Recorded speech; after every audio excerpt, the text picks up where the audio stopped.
Selamat pagi Bapak Ibu.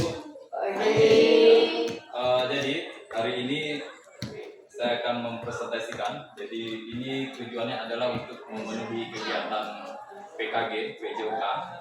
Ini rencana tindak lanjut, yaitu saya membuat suatu kegiatan yaitu STEM atau Sport Education Model. Itu tentang Liga Voli antar kelas di SMA Negeri 1 Bonti. Jadi rencananya kegiatan ini akan dilaksanakan yaitu bulan Desember pada saat setelah anak-anak melakukan penilaian akhir semester. Nah, ini latar belakangnya. Jadi Sport Education Model itu yang pertama kali itu diberi nama oleh Play Education oleh Jewet dan Wayne pada tahun 85. Ini dikembangkan. Lalu model ini berorientasi pada nilai rujukan atau penguasaan materi. Jadi itu saja singkatnya latar belakangnya. Jadi Bapak Ibu bisa membaca supaya lebih memahami latar belakang dari STEM ini. Kemudian ini, jadi STEM ini menciptakan manajerial kepemimpinan yang sportif dalam pembelajaran sport education model pada pertandingan bola voli. Jadi siswa itu dituntut bisa memimpin dirinya sendiri. Jadi untuk menjadi siswa yang sportif, kemudian yang sportif lah pada saat pertandingan. Jadi ketika bertanding itu mereka melakukan kegiatan itu dengan baik atau dengan sangat baik. Adapun ada aset yang dimiliki sekolah ini yang menunjang kegiatan STEM itu. Yang pertama itu aset manusia. Jadi di sekolah itu ada 7 aset. Ada aset manusia, aset fisik, aset politik, agama dan budaya, kemudian sosial, lingkungan, dan finansial. Nah, ini yang mendukung kegiatan ini bisa terlaksana. Kemudian yang pertama aset manusia, itu ada guru. Jadi guru juga itu mendukung kegiatan ini. Jadi ada beberapa guru yang terlibat, ada guru PJOK, guru TIK, kemudian guru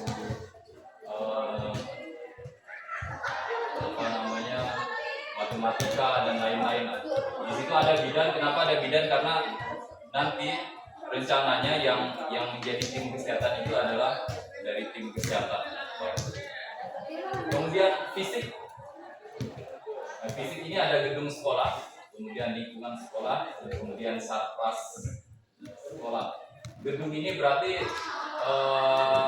lingkungan belajar, tempat belajar seperti kelas, perpustakaan, dan lain-lain.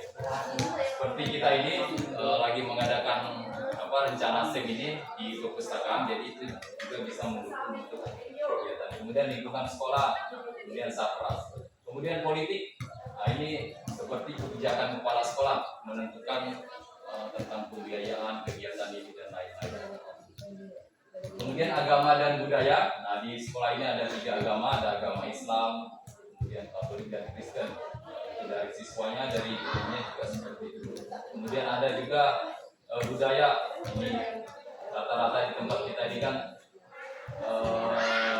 sukunya suku Dayak dan Melayu.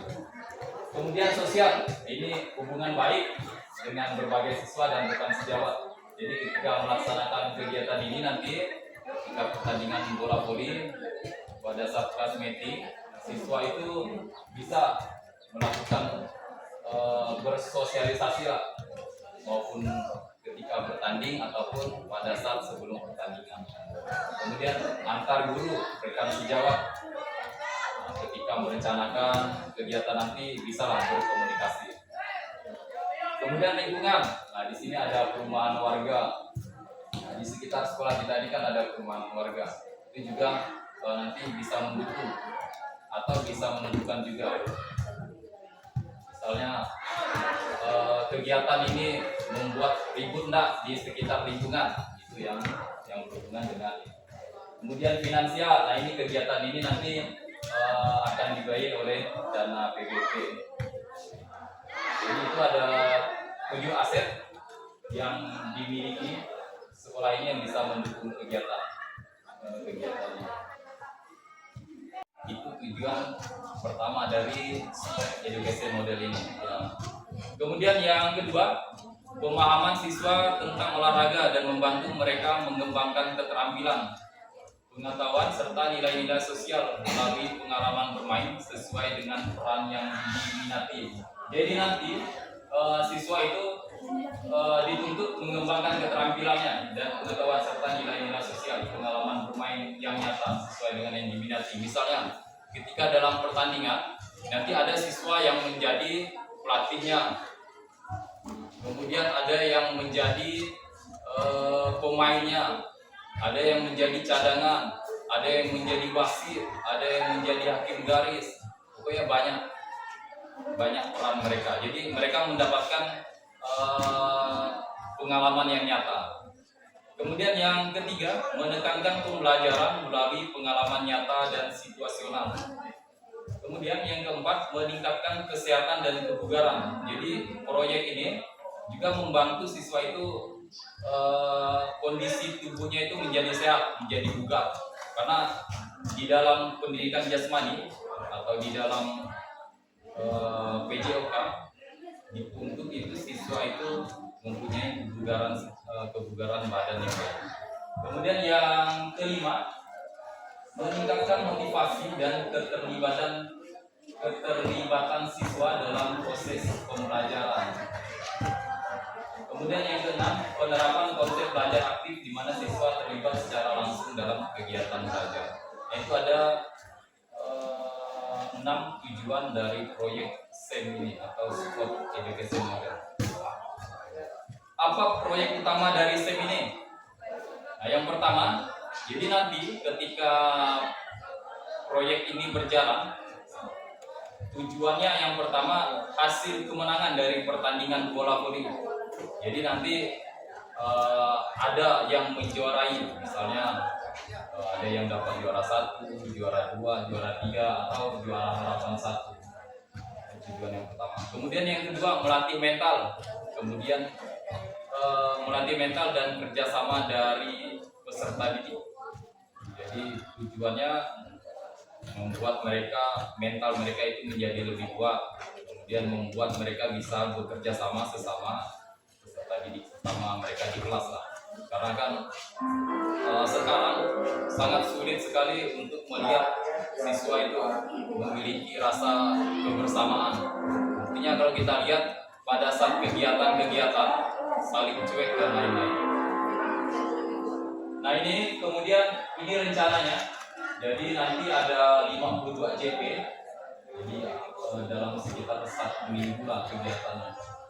Yang pertama itu nanti akan diadakan. Ini kan kalau di SMA itu 1 JP-nya 45 menit.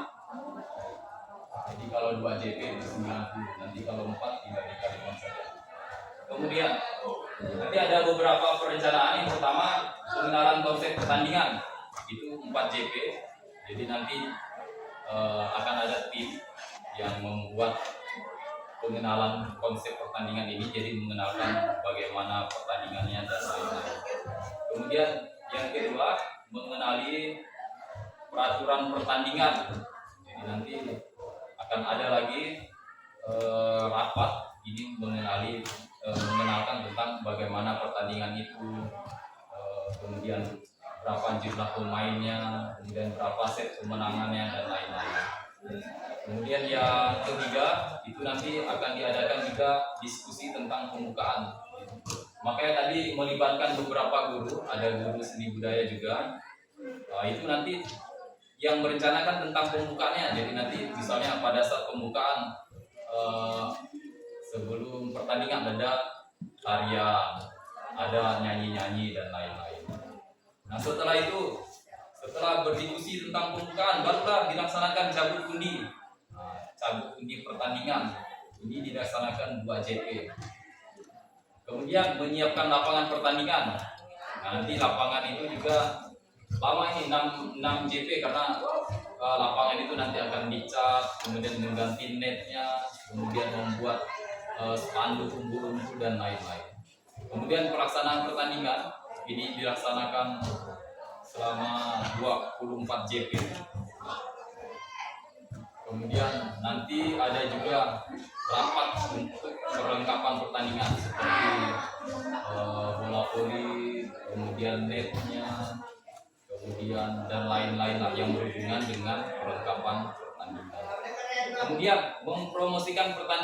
di media sosial ini 5 JP.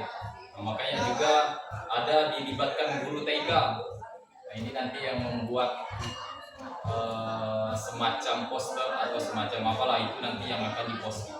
Ini juga melibatkan OSIS nanti, jadi diposting di media sosial sekolah. Nah, ini nanti yang menjadi yang bisa memperkenalkanlah kepada peserta didik yang lain sebelum nanti diadakan acara studi.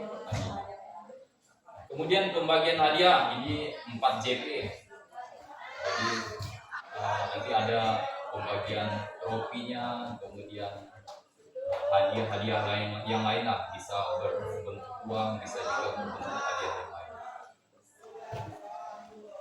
Kemudian, nah ini beberapa atau struktur nanti yang bisa terlibat. Yang pertama itu nama sekolah itu, tempat pelaksanaan itu di SMA Negeri 1 Bonti. Kemudian tahun ajarannya 2024-2025 semester ganjil. Kemudian nama proyeknya itu bola voli. Ini mata pelajaran yang terlibat itu ada PJOK, seni budaya, matematika, bahasa Indonesia dan lain-lain lah, karena kegiatan ini kan membutuhkan dukungan dari semua pihak yang ada di lingkungan sekolah. Kemudian kelas yang terlibat ada kelas 10, kelas 11 dan kelas 12. Kemudian waktu pelaksanaannya ini dilaksanakan bulan Desember nanti sesudah PAT ya, penilaian akhir tahun atau akhir semester. Kemudian peran yang terlibat ini penanggung jawab kepala sekolah Zeno SPD, ini ada 2 SPD-nya dihapus. Kemudian koordinator, salah nih ketik lagi nih, SPD nanti dieditnya. Kemudian anggota ada Pak Ferdinandus, ini tidak ada orangnya nih, guru TK ini yang terlibat. Kemudian Bu Agus, Susanti, Bu Suryadisi dan lain-lain lah. Pokoknya semua guru yang terlibat. Yang perlu dipertahankan, ada yang perlu ditingkatkan. Kemudian, nah ini tantangan yang mungkin dihadapi atau kemungkinan tantangan yang dihadapi, disiplin diri. Jadi ini berhubungan dengan pribadi atau perorangan dari panitia itu. Nanti apakah pada saat pelaksanaan itu bisa datang tepat waktu atau bertanggung jawab atau tidak terhadap kegiatan atau yang sudah diperintahkan. Kemudian tim dari panitianya, kemudian dari peserta didik atau peserta kegiatan. Nah, kadang-kadang kan pada saat kelas meeting ketika dipanggil lama sekali. Mungkin bapak atau ibu guru yang sering menonton kegiatan kelas meeting pasti tahu lah, ketika dipanggil untuk mengumpulkan beberapa orang saja sulit. Nah ini tantangannya. Apakah nanti pokok ini berhubungan dengan wali kelas juga lah, wali kelas yang mengkondisikan nanti. Kemudian ada kegiatan mendadak atau tidak terjadwal yang bisa menggeser kegiatan atau proyek ini. Itu beberapa kemungkinan tantangan yang dihadapi. Terima kasih. Jadi sudah selesai pemaparannya. Itulah rencana nanti di akhir semester yang akan kita laksanakan. Itu saja Bapak Ibu. Mungkin kalau ada saran atau masukan boleh disampaikan. Ini nanti menjadi evaluasi lah juga untuk kita kegiatan pada saat nanti memulai pelaksanaan kegiatannya. Ini kan masih ada sekitar 1 bulan lah sebelum pelaksanaan kegiatan. Silakan Bapak atau Ibu guru yang mau memberi masukan terhadap rencana ini, mungkin yang kebaikan. Kalau tidak ada, tidak apa-apa, kita tutup kegiatannya. Silakan.